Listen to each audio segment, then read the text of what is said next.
Antara tahun 1790 dan 1560 sebelum Masehi, orang Het membangun sebuah kekaisaran di Asia Kecil, sementara orang Kas mengambil alih Babylon.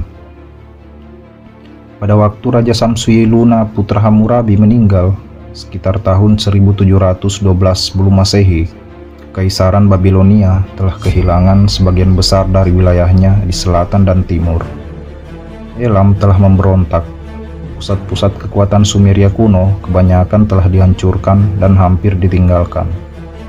Tanah itu terbengkalai dan gersang. Suatu garis baru raja-raja yang ahal ihwalnya sama sekali tidak dikenal, yang dinamakan dinasti Tanah Laut, mengklaim kekuasaan atas padan belantara itu. Raja yang bertahta di Babilonia masih dapat menjalankan kekuasaannya atas daerah utara dan barat, tetapi hanya sejauh kota Mari. Selewat wilayah Mari, Raja Aleppo tetap mempertahankan kemerdekaan. Setelah Samsu-iluna, serangkaian raja yang tidak menonjol mengklaim tahta Babilonia. Tidak banyak yang diketahui tentang raja-raja itu. Dokumen paling mendetail yang masih tersimpan dari Istana Babylon dalam kurun waktu ratusan tahun setelah Samsu-iluna adalah benar-benar sebuah cerita tentang perilaku planet Venus ketika terbit dan terbenam. Mundurnya kekuasaan yang satu bertepatan waktunya dengan menguatnya suatu kekuasaan lain. Pada masa orang Semit masih mengembara ke Mesopotamia dan kemudian masuk ke Kanaan, sebuah bangsa lain dengan sejenis bahasa yang berbeda tinggal lebih jauh ke utara, antara Laut Kaspia dan Laut Hitam. Sebagian dari bangsa-bangsa di utara itu bergerak ke timur dan menjadi leluhur orang-orang Arya, yang akhirnya masuk ke India. Tetapi bangsa-bangsa lainnya telah bergerak ke barat, ke Asia Kecil, dan menetap di sejumlah desa di sepanjang pantai.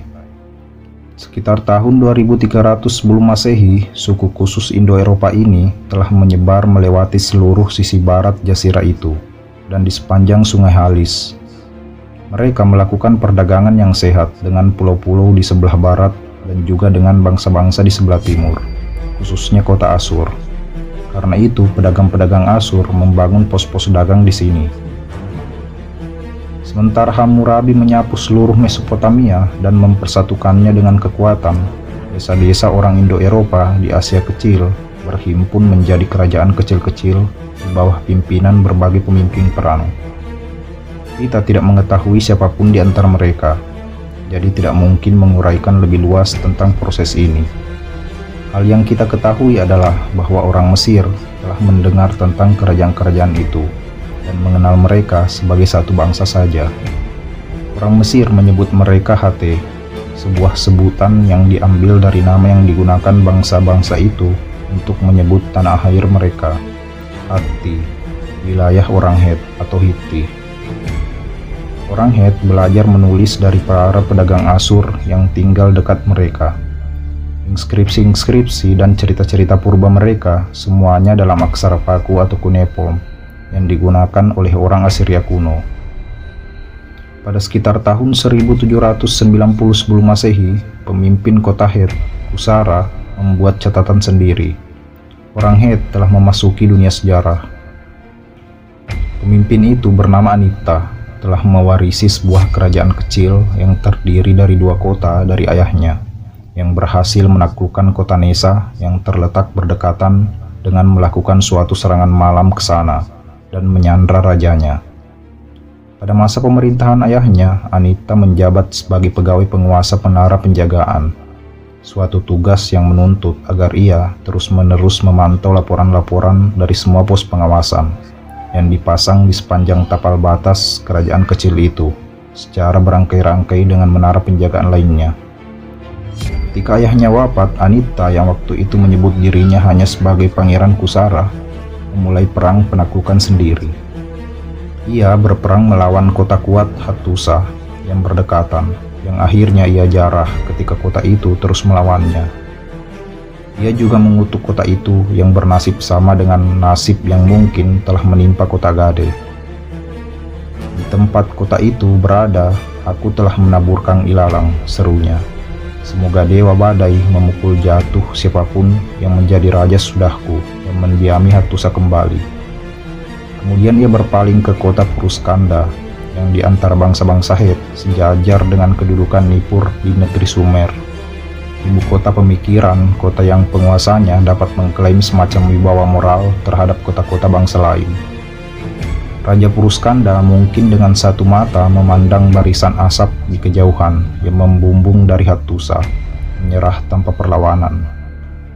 Seperti Hammurabi, orang sesamanya yang waktu itu sedang melakukan serbuan menyeberangi daerah antara Tigris dan Efrat, Anita telah menciptakan sebuah bangsa. "Aku telah menaklukkan setiap daerah di mana matahari terbit," seru Anita dengan dada membusung dan mulai menyebut dirinya bukan lagi pangeran, tetapi raja besar. Ia memerintah kerajaannya selama 40 tahun penuh, suatu kurung yang lebih dari sekedar terpandang untuk seorang raja kuno. Ia meninggal hanya berselang setahun setelah Hammurabi, walaupun tidak ada petunjuk bahwa keduanya pernah saling bertukar pesan. Kerajaan yang dibangun oleh Anita tetap berpusat di kota tempat tinggalnya Kusara sampai beberapa generasi sesudahnya, ketika seorang raja waktu itu memutuskan untuk mengabaikan kutukan Anita dan membangun kembali Hattusa. Di dekatnya terdapat 7 sumber air, tanah yang subur di sekitarnya, dan sebuah bukit cadas di mana sebuah istana dapat dibangun dan mudah dipertahankan. Tempat itu sedemikian bagus untuk dibiarkan terbengkalai. Begitu raja itu memindahkan ibu kotanya dari Kusara ke Hattusa, ia dikenal sebagai Hattusili I, seorang dari Hattusa. Ia mulai melakukan ekspedisi keluar ke Asia Kecil, memasuki kerajaan-kerajaan orang Semit Barat di pantai timur Laut Tengah, dan merebut beberapa kota kecil. Anita telah menciptakan bangsa Het, tetapi Hattusili menjadikannya sebuah kekaisaran yang menguasai lebih dari satu bangsa. Ia adalah seorang pejuang besar, barangkali yang terbesar di dunia pada masanya.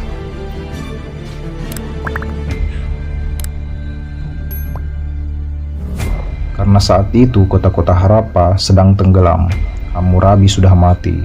Di Mesir, raja-raja Tebes dan Aparis saling berperang, dan kerajaan Minoa atau Kreta telah lama berlalu.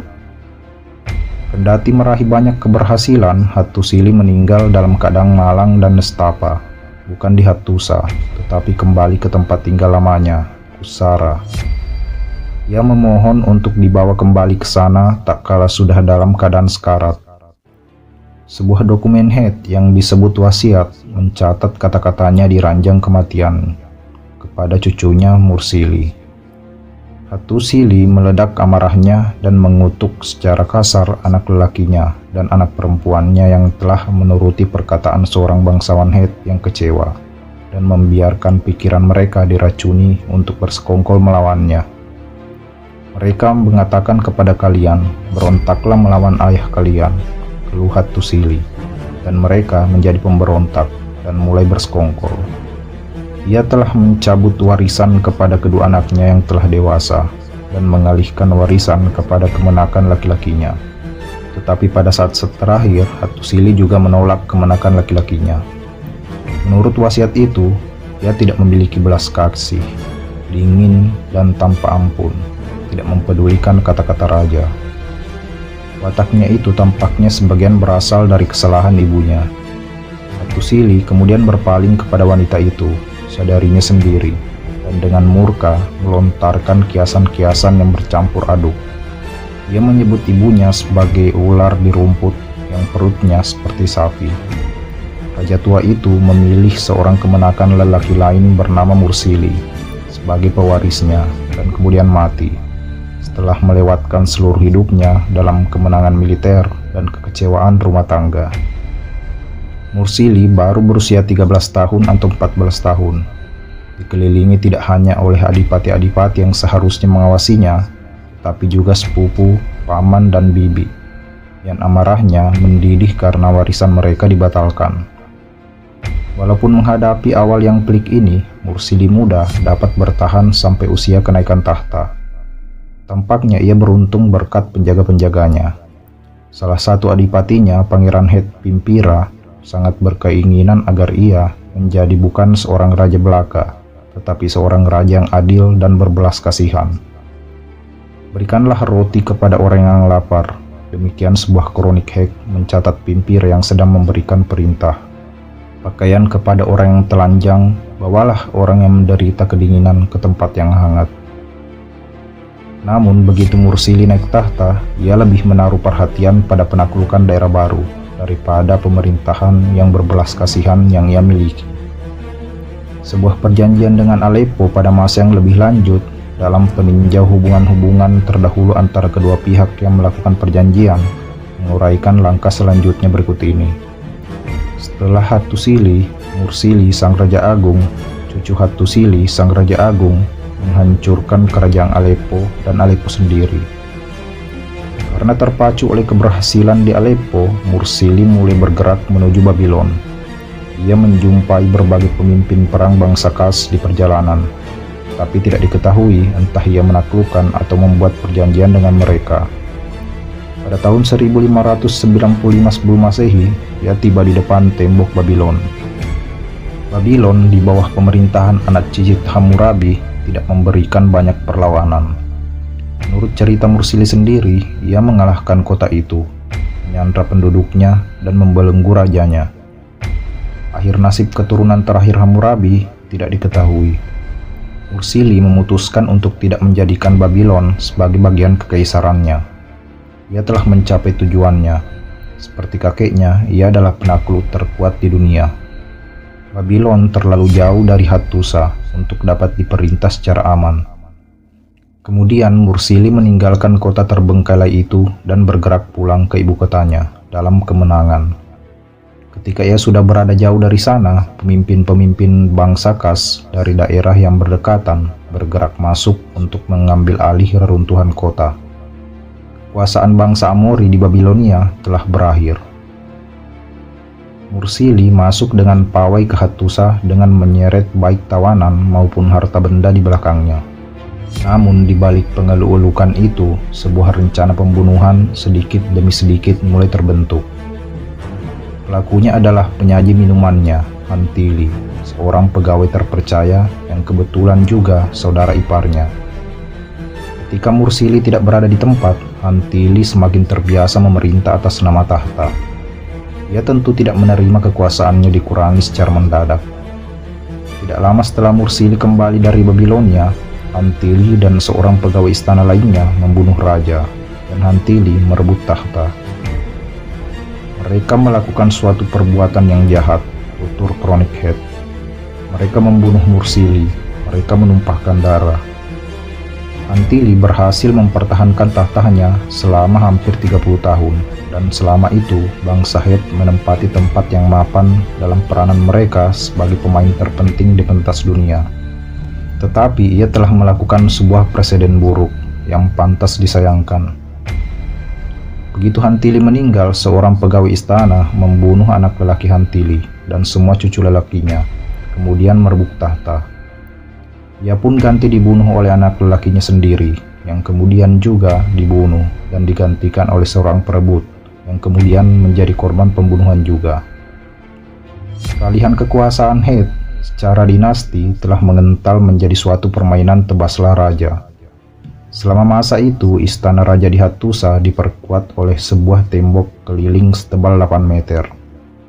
Untuk para penguasa Het, kehidupan di dalam lingkungan kerajaan itu sendiri lebih berbahaya daripada suatu serangan militer. Terima kasih sudah mampir. Silahkan komen untuk saran dan kritiknya.